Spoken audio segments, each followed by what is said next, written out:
We'll be going live very soon. Okay, I've been given a heads up that we are live. So we are live. Perry Aritua, you are most welcome. Job Kija, you're most welcome to ACFIM Talks. Today with you is Felix Kafuma, the host, as usual, and this should be our sixth show that we are running. And allow me to make the introductions for our online viewers to know who are we hosting today. To many of you, these are not new faces in the government area. Let me start with Perry Aritua. Perry Aritua is the Executive Director for Women in Democracy Network, the Uganda chapter, which is a platform that empowers women in politics, especially looking at the participation in political parties. She's a lawyer and a woman empowerment activist. She's a mother as well and a wife. Good to have you, Perry. You're most welcome. Thank you, Felix, and good morning to our viewers and listeners. Okay, then our other guest is Job Kija. He's a democracy and social justice activist, been in civil society for over a decade. She's the ED for Innovations for Democratic Engagement and Action, IDEA, which is an incubation hub for ideas of young people in democracy, and it's a think tank as well. It's good to have you, Job Kija. You're most welcome on our ACFIM Talk Show. Thank you, Felix, and good morning, viewers and listeners. Great. Let's quickly get it started. And I want to pick it up from your recent study on the early warning signs of violence that was launched this year, I think around August, if I'm not mistaken. No, 2019. Last in 2019, last year, sorry. Which I've called the prophetic report because we were 2 years away from 2021 when you launched this report. We were a year away from the campaigns. You had already seen the signs of a period that had all elements of potential electoral violence. And in this report, which is dubbed Early Warning Signs for Violence in Uganda's 2021 Elections and Strategies and Mitigation, you touched on a number of things, including the actors, those who are affected, and the legal framework. I want to understand, and I'm going to start with you, Perry. In view of what you had seen before, what is your take on the recent developments, especially in the past couple of weeks?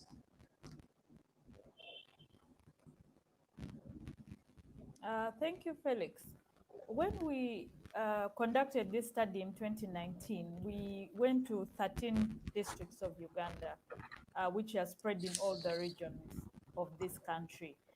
We had respondents of different age groups, and majority of the respondents, at about 81.5% during the time of the study, said that they had witnessed violence in by-elections in their constituencies, while 78.5% indicated that they had witnessed violence in the in the presidential elections of 2016.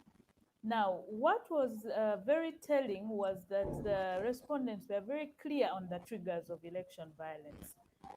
33% said that election malpractices were one of the triggers of election violence.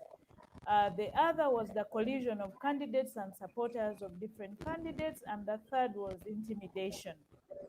And majority indicated that they expected there to be violence in 2021, because they also noted that electoral reforms had not been realized, albeit a number of efforts by civil society, by some members of parliament. There are even attempts by some members of parliament to have a private members bill.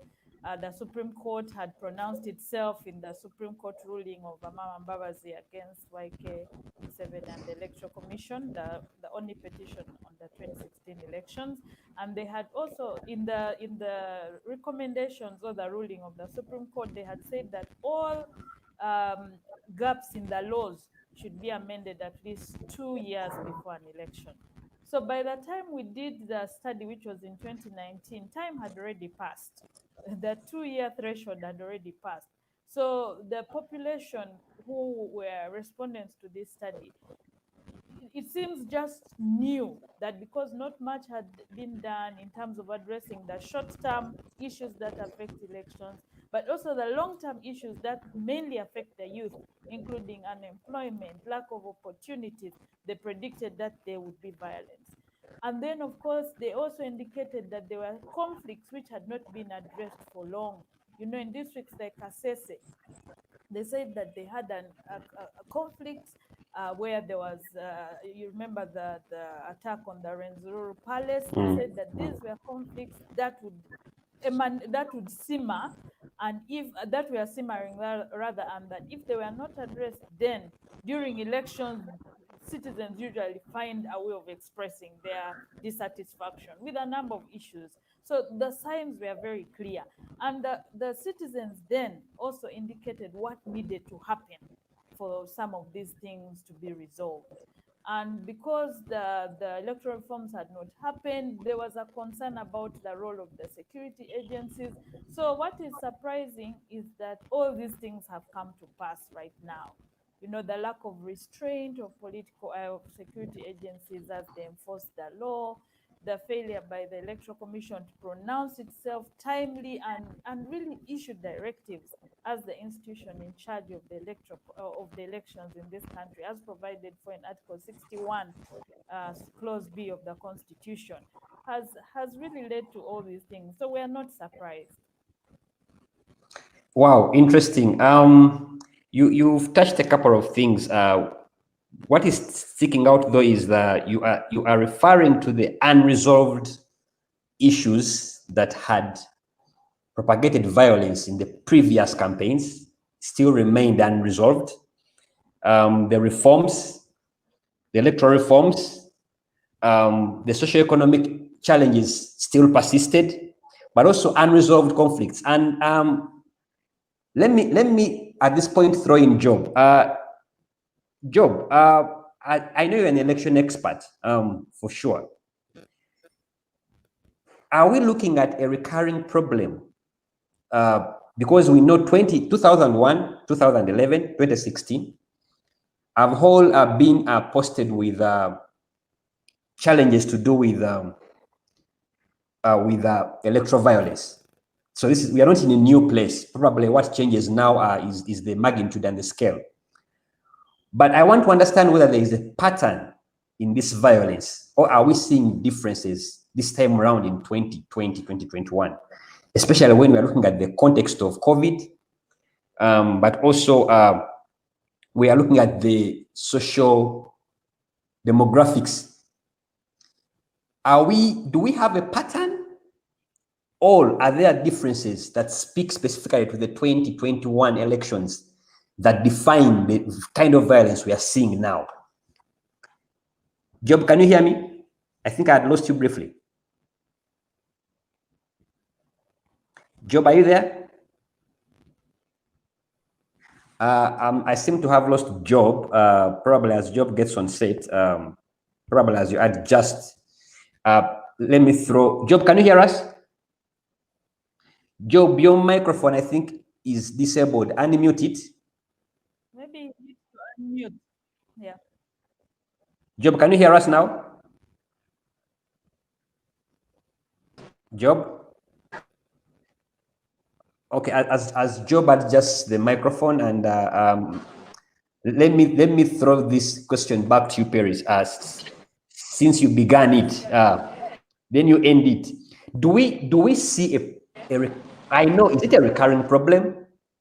Probably yes, but why do we have a recurring problem? You've partly touched the answer, but do we see a pattern in the violence, or there's something different and specific about this violence that we've seen as we head into 2021?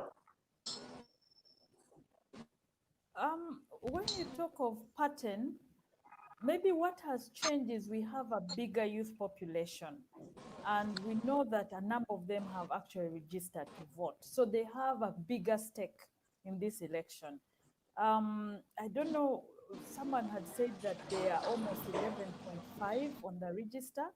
So they have a bigger stake this time. They have candidates not only at presidential level, but also at different levels in the election. So unlike the past where maybe they didn't have candidates fielded in a number of positions, and they didn't have a youthful, about three of the candidates actually youthful this time. So that for me has changed. But in terms of things like information flow, which still remains a problem and is also a cause of election violence, I think that pattern has not changed. And part of it is because the funding for the Electoral Commission to do voter education is really not adequate. I know that from information that we have, they get only about 300 million annually to conduct voter education. Now, in a country which has 146 districts, it becomes a little difficult to ensure that people have information, timely information, so that when they take actions, they are taking actions at least from an informed perspective. And then also this time, a lot of the campaigns should be taking place either on media or in small gatherings. What has not changed is that because the population doesn't have a lot of information in terms of how many are allowed at a campaign venue, also the excitement that comes with elections, you can see a number of citizens have broken the rules of COVID-19. Now, what is strange, the candidates are being held accountable solely, and yet the citizens who should actually also have responsibility in terms of protecting their lives are getting away scot-free. So that is different in that we must find a way of ensuring that citizens know their role in the campaigns, how they are expected to participate, and also information on the numbers that are allowed in these campaign meetings and why those numbers are small, I think needs to be increased. So that means if there are resources need to be allocated.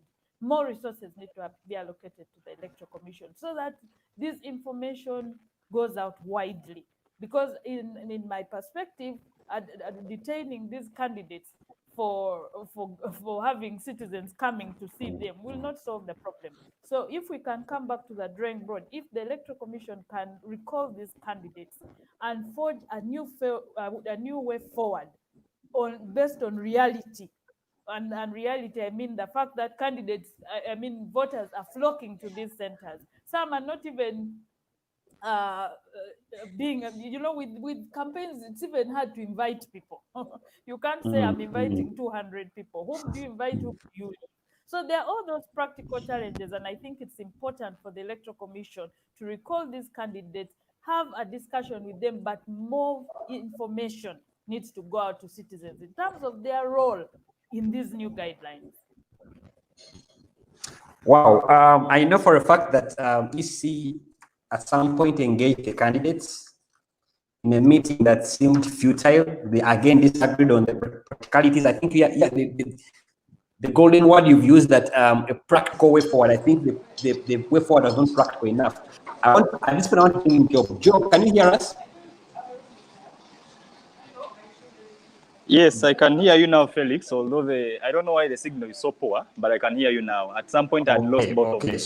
Now that you can hear us, this is where I seek your thoughts. First of all, what is your take on what's happening? Same question I asked Perry, but I want to see whether you are using the same lens. What's your take on what's happening? Your report alluded to what we are seeing today. Yeah, I think, like you said, it was a prophetic report. And by the time we decided to conduct this study, we were alive to the fact that past elections had been violent, and of course, for a number of reasons, but it was not clear. We didn't have a consolidated place where we could find the triggers of this violence, the mechanisms that have been used to try and sort out this violence, the key actors, etc. So there was a lot of scattered blame game on who is responsible and who is not.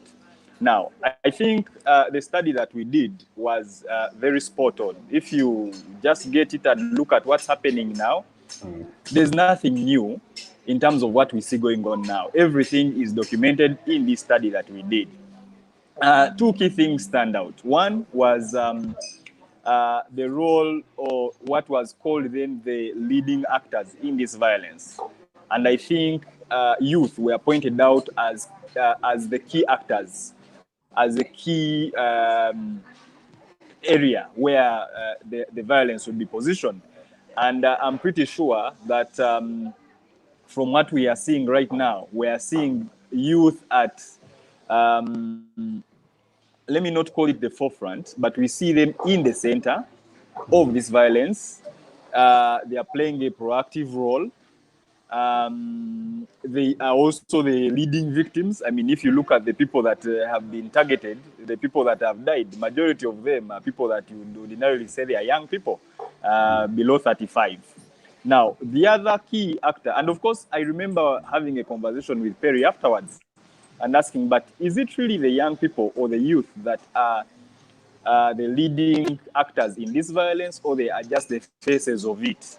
Because if you look at the manner in which young people participate in this violence, you realize that many of them actually are working on behalf of someone else. That is one. But also number two is, and I think this study pointed it out clearly, that security forces were one of the key actors. And if you look at the proactive role that the police is playing now, and I think actually the military, Perry, you may realize that in the last past electoral processes or past events, the police played more a critical role in managing protests, in manning polling areas, etc. Right now, what we are seeing is that the military is more visibly playing a role. You see, even when it is something as simple as arresting somebody, like Bobby Wine. I mean, yes, you could see some policemen around, but the role of the military, I think, is something that we really need to take serious note of. What does that say? I think what that says is that the violence is now moving even to a higher level. Because if you look at the kinds of shootings that were happening yesterday and the other day, I mean, these are not stray bullets. These are targeted bullets. A colleague of mine who was just filming what was going on the streets yesterday in the comfort of her office got shot at. A bullet just went past her ear. So what does that tell us? That it has now moved from mere quelling of protests or what we call riots, but to what you would call commitment of atrocities by the people that are supposed to be actually protecting us from these atrocities. So I think the violence is actually taking another shape. It has metamorphosed from ordinary containment or management by the security forces to now targeted killings to kill individuals, but also the spirit of those that are participating in it. Wow, interesting. Of course, the army spokesperson came out and made a couple of comments trying to justify why they are having what I have called targeted shooting. But Joe, before you leave it, in this case, because I'm seeing many actors here, and even in your report you talked about these actors. You talked about the Electoral Commission, the security agencies. In this case, in the current context, where does the buck stop in dealing with the problem? What is the role of EC in all this? I think for me, the EC is responsible. I think two things. One is having followed the politics of Uganda, I know the EC is very powerless. They are getting instructions from elsewhere. The role that they are playing is just on paper. There's not much they can actually do because, I mean, we've been hearing voices of the EC should prevail upon these security agencies. But from what we're observing, the security agencies have actually taken over the management of elections. They have taken over the management of the electoral process. So the Electoral Commission is actually merely waiting for instructions. if you look at the statement which they issued yesterday as the Electoral Commission, you don't see them even making mention of the role of the security agencies in this violence. They are condemning candidates that apparently are floating the COVID guidelines that have been set by the Minister of Health and the Electoral Commission. They are condemning the people that are engaged in the protests, and they are telling them that they should restrain from engaging in protests, but they are not addressing the root cause of these protests and now the violence that we are seeing. Now, um, if you look at it, I think for me the EC, first of all, if they were to even play the role that they are supposed to play, if they had the power to do so, they should be taking the responsibility for whatever is going on. Because against the advice from many protagonists, way before these elections even started, way before the elections had happened, way before they had issued their final roadmap as the Electoral Commission, a number of voices were coming out and saying, look here, we have the COVID situation before us. We are supposed to be observing all these SOPs. We are supposed to be observing guidelines that have been put ahead of us by the Minister of Health. We are scared that actually through contacts, the contagion can actually escalate. So why don't we have a conversation around postponing this election? What did the EC do? Against these advice that had been given by different protagonists, they insisted that they were going to organize the election. Why? Because someone, somewhere, and I wouldn't be wrong to suspect, like other people have suspected, felt that this environment would be conducive for them to be able to push through whatever they want. Now, again, I want to go back that all this, I'm sure the EC knew that it would be extremely difficult for them to pull off a credible, free and fair election, but they were getting instructions from elsewhere. And so we're now in this mess. So I want to insist that the Electoral Commission should be taking responsibility, but sadly they are so powerless, they have no power to even call for CAMO even to stop this violence. Wow. EC, the buck stops with the Electoral Commission. Perry, there is this whole talk about the role of the security.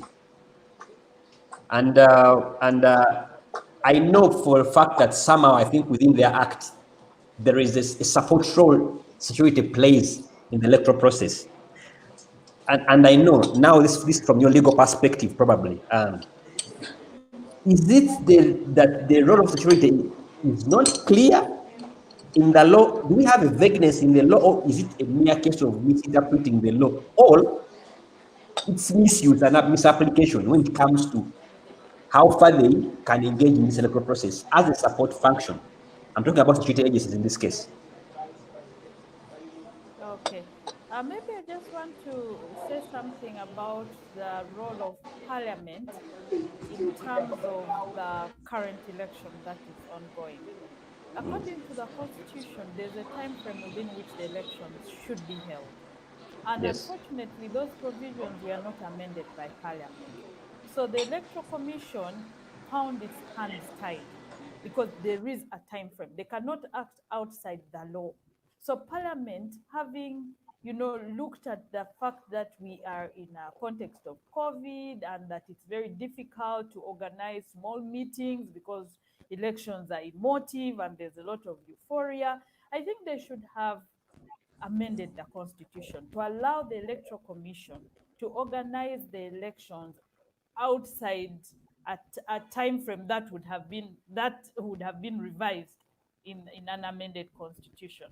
Unfortunately, that was not done. So the Electoral Commission found its hands tied and had an obligation under the constitution to organize the election in the current time frame. I'll go to the question on security agencies.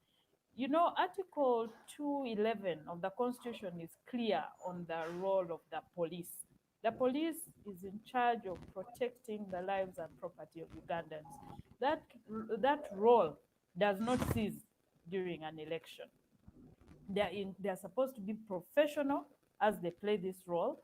They are supposed to uphold human rights, and the rights of suspects are clearly stated under Chapter 4 of the Constitution. They are supposed to use reasonable force. Now, what we have seen in the last 2 days is army men shooting at citizens. Unfortunately, we have lost children. Yesterday, children, women, men.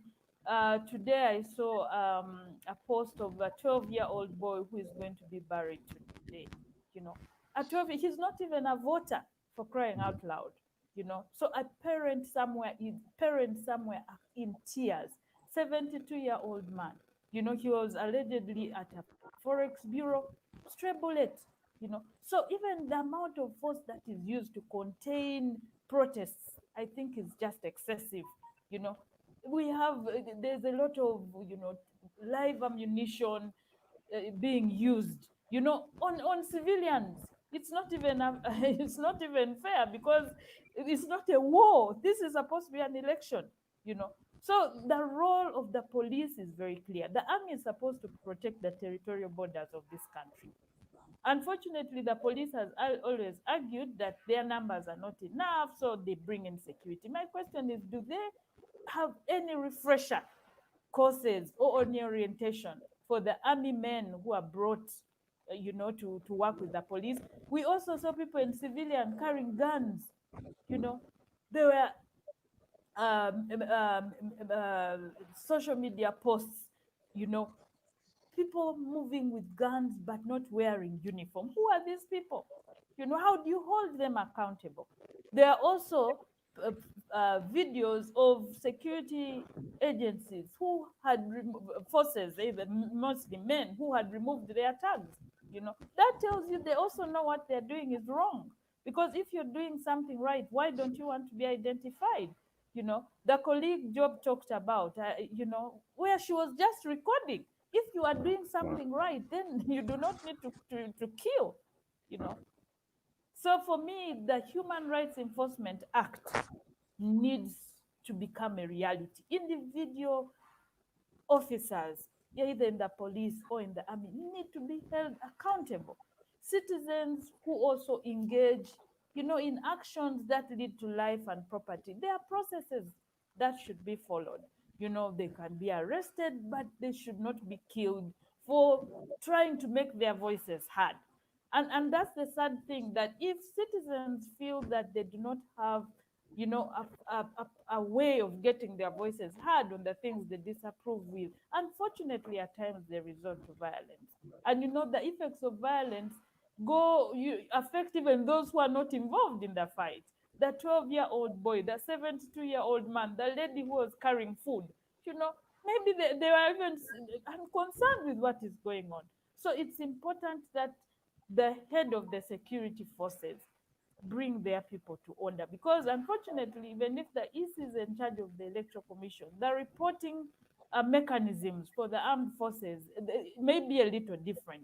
But what we are saying is the Constitution mandates the Electoral Commission to be in charge of conducting, organizing, and supervising an election. So they must be in charge. It was so sad that it took almost 2 days after all this fracas was happening. We were hearing the police, but we are not hearing the Electoral Commission. You know, so as Job has rightly said, unfortunately, what has changed is that the army is taking more roles in this election, and we have seen the results, sadly. You know, so the loss of life is really unnecessary. Yeah. Thank you so much. You are, of course, there's the argument of adequate use of force, excessive use of force, or what police has defended and called proportionate use of force. In this case, police maintains it is the proportionate use of force, that it's the nature they find themselves in. I think they were even referring to some civilians who were openly attacking the security officers that precipitated for them to react the way they are reacting. Of course, that's a debate, but it can also, when you look at the figures, the scores of those who are wounded by gunshots and those who have died, it's I think it's clear that the police a bit went overboard in this case. There has been an argument that probably the police we are seeing today is more of a police that has been militarized, that probably the actual work of policing, they can't do it because the bigger part of police is more or less oriented towards military tactics. And we asking too much. I'm going to come back to that question when we resume after the break for 2 minutes. And then we have this discussion on especially the way forward on how do we get out of this conundrum that we are in. Let's break for 2 minutes, then resume the discussions.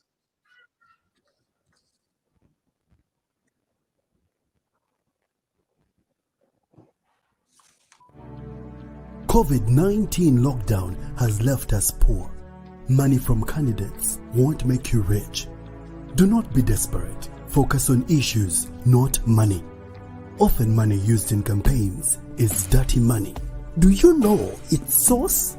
Corruption, mafia, drug trafficking, human trafficking, theft from national budget, self-seeking foreigners, selfish businessmen, selfish money lenders. Don't abandon your duty. Elect quality leadership, not big spenders.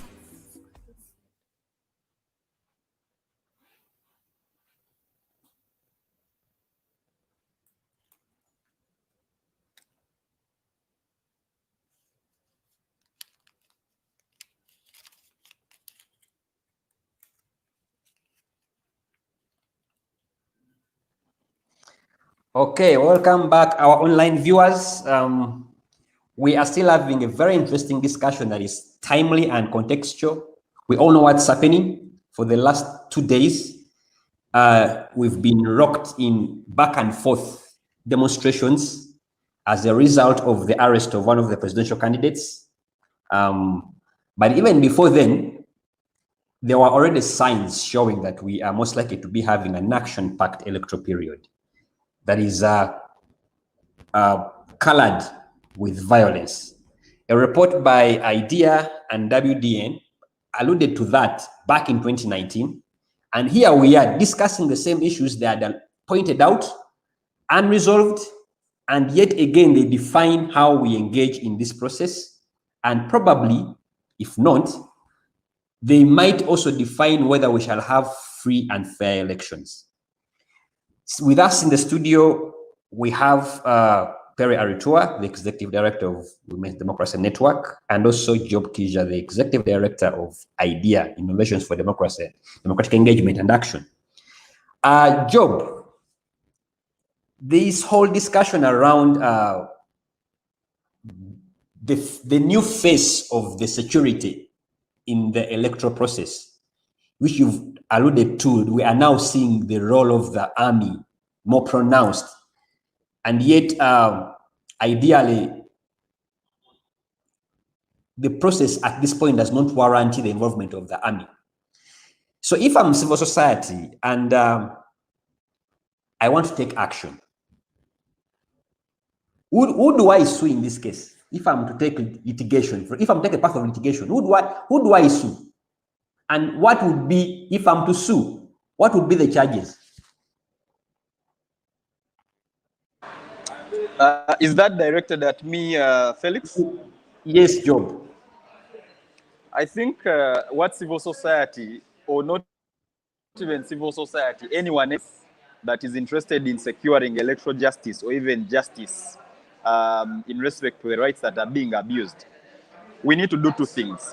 First of all, the atrocities that we see being committed need to be pursued in higher courts, which are not local Ugandan courts, because if you pursue them in the local Ugandan courts, I mean, the history shows us that you may not be able to achieve much. So considering international mechanisms like the ICC, ICJ, probably become handy at that point. So strategically, if I were to take legal action in terms of the institutions, I would be taking this government to such mechanisms. Now, secondly, individual security officers need to take responsibility. They need to be identified, mapped out clearly, and take responsibility for their actions. And there are local mechanisms here that can be used to pursue that kind of justice. We have the Human Rights Enforcement Act, which can be used. And I think it has, even the Inspector General of Police has been very consistent that police officers will take individual responsibility for their errant actions. So we need to be using such mechanisms to pursue justice first of all locally, but also, of course, sometimes the local mechanisms fail. We consider other international mechanisms. Now, of course, me and you know that the history of getting justice through local courts sometimes takes either longer or it never delivers a real justice. I think for me, first of all, for the record, these cases need to be lodged, documented clearly, because this situation might be at the moment, but it will never be here forever. So at a certain point, somebody should take responsibility for their actions. Okay. Let's now talk about the effects briefly to the practical way forward. Like you rightly put it, the main actors here, we have the youth, but also we have the women. And let me first start with you, Perry. In this case, when you have an environment like this one, an electoral environment which is, how are women in this case affected to participate in this process?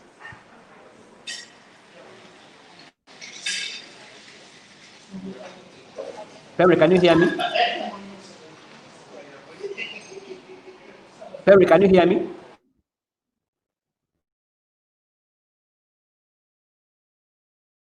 Unmute your mic. Unmute your mic, Perry.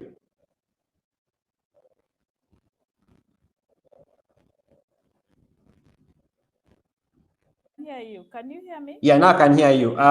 Did you hear my question? I can hear you, Perry, now. You are now clear.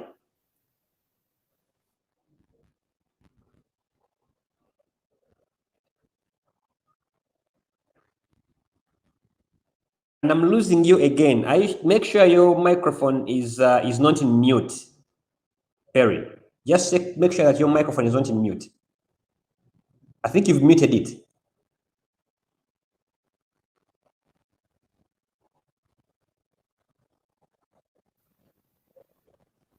Perry, are you there? Just check your mic, because I am seeing you talking, but I can't hear what you're saying. Okay. As Perry works on a microphone, let me bring in Job here.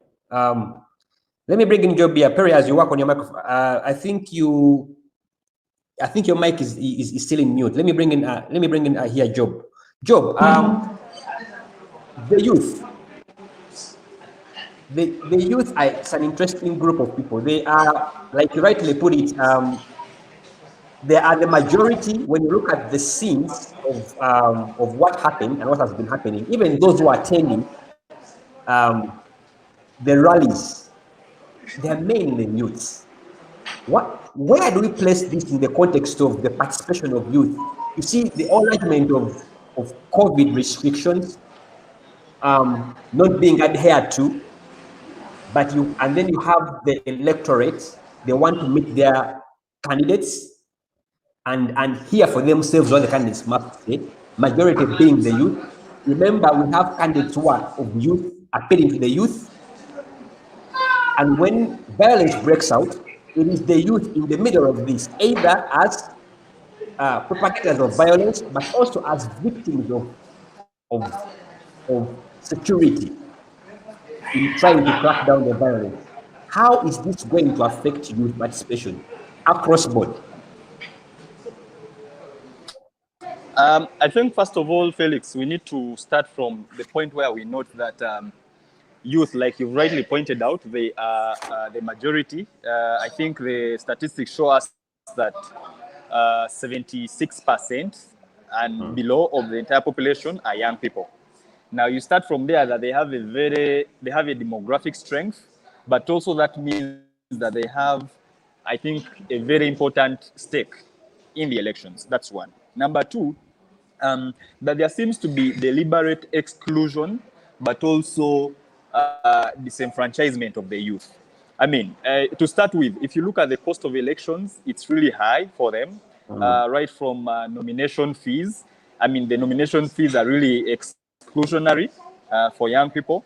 Very few people, young people, can afford even the nomination fees of 3 million shillings that is put for the position of member of parliament.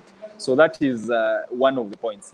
The other, there was a huge crusade before the COVID lockdown about the over 1 million young people that had been excluded from the voters register. And I think with impunity and blatantly, the Electoral Commission neglected those voices, because there were voices that were calling for reopening up of the registration process to make sure that these young people are still added on the register such that they don't get left out. Now, many of those are not on the voters register. Now, you have such a dilemma whereby you have these people that would want to play a role. They can't play a role because the system has locked them out. What option are they with? Of course, when you see them really being the key actors, even in whatever we see happening, the violence, the protests, and everything, name it, you shouldn't be getting surprised. Now, how does the election then have before us, which already has all these other constraints, including the COVID guidelines that have been put in place by the ministry and the Electoral Commission, considering that a number, actually, I want to do an analysis of the age range of people that are contesting for different positions this time round. But if you are to use the last parliament as a test, you realize that the last parliament, or the outgoing parliament, was actually a predominantly youthful parliament. Now, I am pretty sure that this time round, it may not be any different. It might actually be younger than even the past one. So what does that mean in terms of the support base?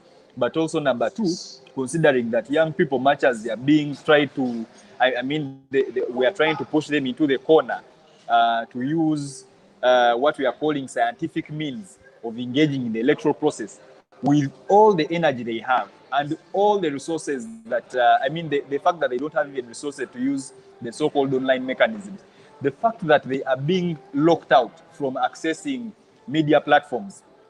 The other day when the campaigns had just started, we had that, actually I think up to now, we had that when Bobby Wine was going to a number of these media houses, they were sending him away in country locations and saying they could not give him space. So that kind of exclusion, how does it play out? How do the young people relate with it, considering that they already see that they are being left out of the electoral process using all these bottlenecks, and considering that they have all this energy that they want to use to express themselves. So it becomes more like a catch-22 for us, and I think it's a really, really big issue that we need to be focusing on and reflecting on how we need to deal with it. Wow. Thank you so much, Perry. Perry, I think now your mic should be up and running. I want to bring you in here and we discuss the constituents of women that you are very familiar with. When there is such violence, it is usually women who suffer most. I was looking at some of the scenes and I was seeing women caught in the middle of the riots, and it was an ugly scene. Even when it comes to, first of all, it will affect the way they participate in the electoral process. How do we then ensure that women in this situation, their participation is not affected? Especially as we move in 2021 elections. I'm so sure the underlying factors that have put us in the situation we're in have not been resolved. So I don't see us out of this conundrum anytime soon until we address these issues. But we also know that participation is a very key thing in electoral process. And women, to put it that way, is that it is important that the women participate in the process, both as candidates, as voters, as observers, in whatever form. How do we ensure that women, how do we protect the participation of women and ensure that they participate in this process within context?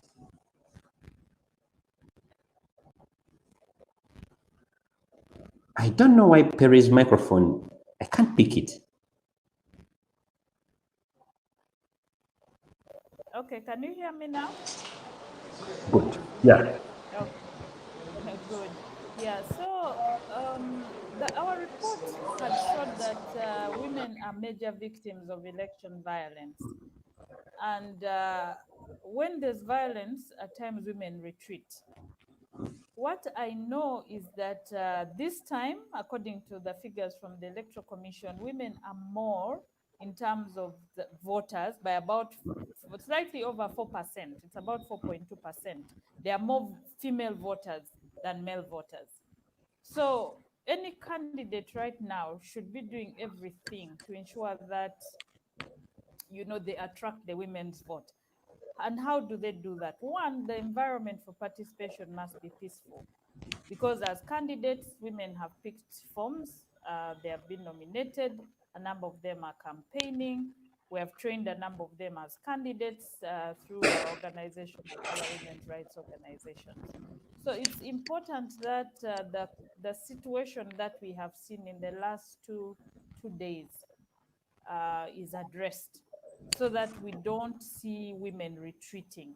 One of the things that our report showed in 2019 was that lack of information was one of the barriers to women's participation. And when I began this discussion, I said that the resolutions that the Electoral Commission reaches with the candidates are not widely circulated. You know, if you don't have access to the website of the Electoral Commission, you may not actually know the content of the current guidelines. So it's important that a lot of resources, and here I'm talking about both human resource, especially, is invested in ensuring that information is reaching all voters, regardless of whether they are male or female, and that the information reaching them is accurate information, because there's getting information which is inaccurate and actually incites violence, you know. So the importance of accurate information cannot be re-emphasized, and that's why the Electoral Commission needs to, you know, step up its voter education, of course, together with other partners, including the media, the civil society, and the candidates. You know, everyone needs to really play a role in the space that they have to ensure that information is going out and that the information is accurate, and that citizens feel that this is a worthwhile election. Because there's being a registered voter, but if you feel it's not worthwhile, if you feel it's not worth your life, you know, then you retreat.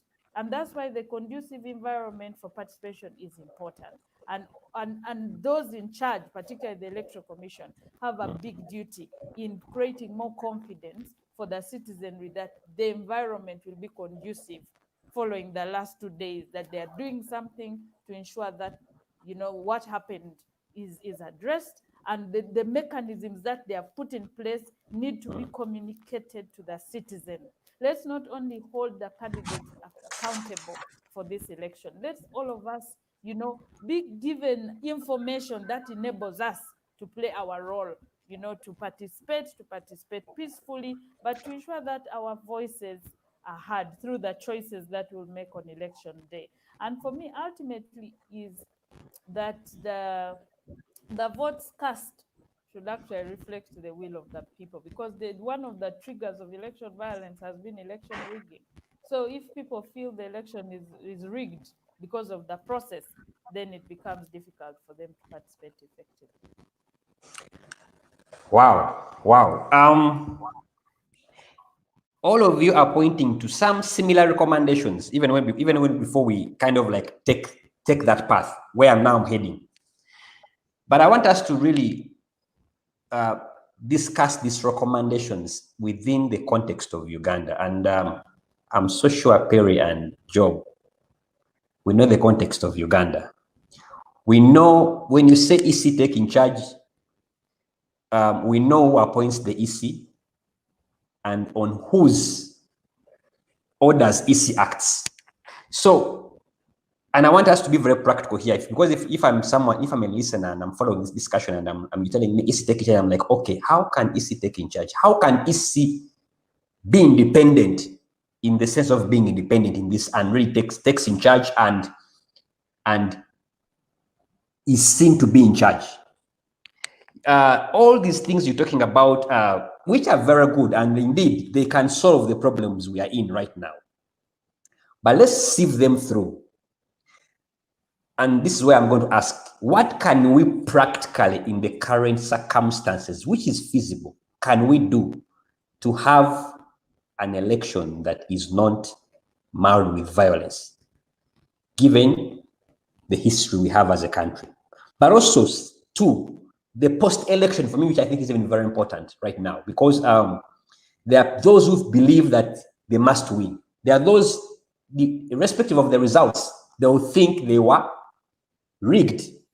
And also, like you rightly put, Perry, those are the things that touch the credibility, the integrity, the free and fairness of the electoral process, affecting the outcome. How do we ensure, in the current context, that we actually have elections that are close to free and fair elections, that we do not erupt as a country, like already the signs you pointed out to are showing us? I'll start with you, Perry. One, I think the police and these security agencies need to stop applying the law selectively. One of the causes of election violence this time has been the selective application of the campaign guidelines.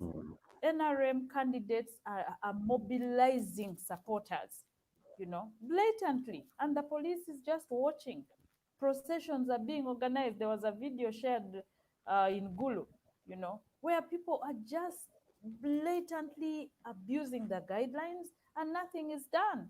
While you have the opposition, where there are also a number of people coming to either see the candidates and then the tear gas and the violence that comes with it.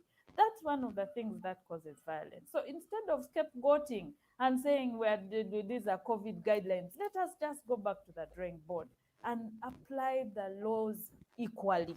Because if all the candidates see that the police is applying the law fairly, then it becomes easier for them to restrain their supporters.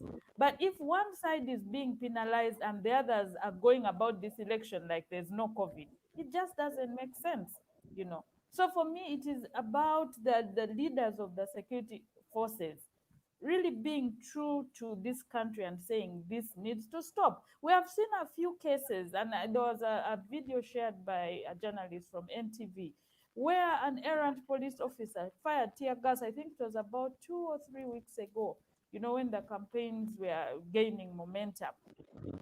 And you could see the commander telling him, no, you're not supposed to be doing this, So if those who are in charge can really do their job correctly by using the laws, as they are, but applying them equally and restraining their officers, and also ensuring that those who abuse the laws, are held accountable individually, then maybe we will see a stop to violence, And then the utterances, I think we need to also ensure that the leaders, focus on the grievances of both sides and see where they can draw a middle ground. Because saying you will crush one side, these are citizens we are talking about. It's not going to end.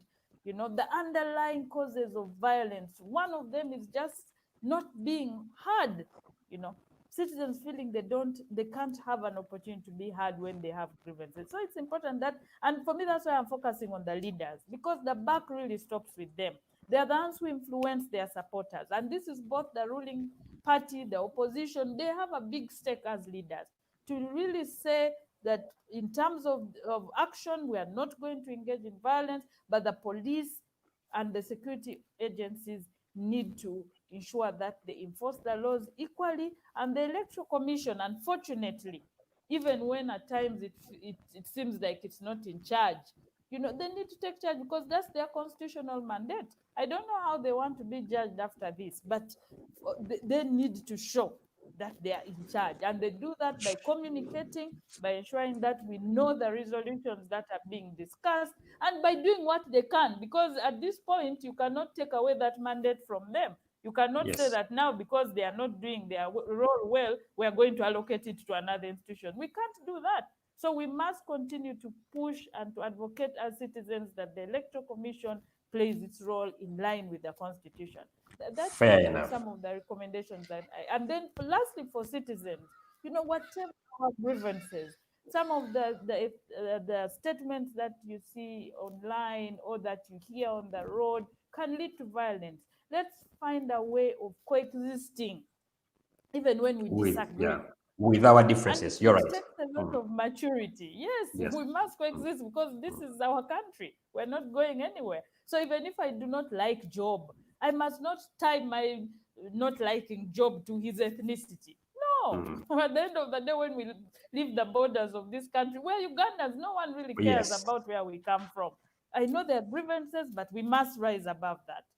Thank Sure, you. sure. Thank you so much. Thank you so much. Job, the practical, how do we address these, get out of this conundrum with practical solutions? Perry has alluded some of them. Application of the law equal and fairly. The language also must be sensitive and humane, coexisting. What are your thoughts? I'm going to be a skeptic, but also a realist, because for me, in my head, this election is already a wasted opportunity towards us having something that can have a semblance of a credible, free, and fair election. I really highly doubt that at the moment there's anything that can practically be done to make sure that we get this. Why? Because if you just listen to the remarks that came from the president yesterday, I mean, as the head of state and as one of the principals in this election, he should have at least taken some time off to reflect on what exactly is going on in the country and how do we return sanity. He's the commander in chief, and he's seeing his officers shooting directly at innocent civilians in their offices, in restaurants, in other places, and really he continues with his country. I think that is quite unfortunate. Now, the problem of managing this election in terms of our election management bodies, the Electoral Commission, the security agencies, etc., I think for me at the moment, considering that they are getting instructions from a certain point which they cannot be in control of, is something that can only be addressed through a constitutional overhaul, because the manner in which our constitution at the moment is structured, yes, these institutions are established, but they all get instructions from one power center, and of which that one power center, we all know that it is extremely interested in maintaining the status quo. So how do you then deal with such a situation? We have had discussions around the national dialogue process, which I think some of us have been part of, which we hoped could actually be the point at which we get on the discussion table and we agree on some principles that can help us to get out of this kind of mess that we are in. But sadly, we seem to have wasted that opportunity as well. And so for me, in my view, at the moment, you need an overhaul of the constitution to make sure that power is devolved to the different centers that are supposed to act in an independent manner. And then secondly, we need to have a national conversation on how we are going to take this country forward. Short of that, we are going to continue having sham elections. We are going, and because you're going to have sham elections, you cannot avoid election violence. If you look at the electoral reforms that even were enacted last year, you realize that none of them has been implemented. And then you ask yourself why. If we worked, I mean, they try to address some of the issues that we kept raising in past elections, plus some of the issues that we pointed out in our study that we conducted in WDN, but you don't see any appetite to implement some of those recommendations that came out. If anything, we are seeing the situation even becoming worse, the environment becoming even more constrained for individuals that especially are opposed to the status quo. And so here we are. Okay, thank you so much. In 30 seconds, give me your parting shots, Perry. 30 seconds. Yeah, I think the studies that we do should be taken seriously by decision makers, because the content of the study that we did with IDEA in 2019, unfortunately, it's like everything is becoming true.